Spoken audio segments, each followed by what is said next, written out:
মানবতা বিরোধী অপরাধের মামলায় জামাত নেতা এটিএম আজহারুল ইসলামকে আপিল করার অনুমতি দিলেন আপিল বিভাগ। রিভিউ থেকে ফের আপিল শুনানি হবে মানবতা বিরোধী অপরাধের মামলায়, এটাই প্রথম।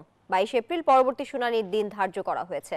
বুধবার প্রধান বিচারপতির নেতৃত্বে 5 বিচারপতির আপিল বেঞ্চ এই অনুমতি দেন। আসামি পক্ষে শুনানি করেন আইনজীবী ব্যারিস্টার এহসান আব্দুল্লাহ সিদ্দিকী। 2019 সালের 23 অক্টোবর আজহারুল ইসলামের মৃত্যুদণ্ডের রায় বহাল রাখেন আপিল বিভাগ। পরে এই রায়ের বিরুদ্ধে রিভিউ আবেদন হয়। পরবর্তী ডেট হচ্ছে 22 এপ্রিল, যেদিন মূল এপিলটা শুনানি হবে।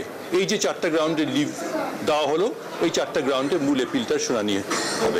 আব্দুল কাদের মোল্লা সাহেবের যে রায় দেওয়া হয়েছে, ওই রায়টা ইনকারেক্ট, এটা আমরা চ্যালেঞ্জ করেছি।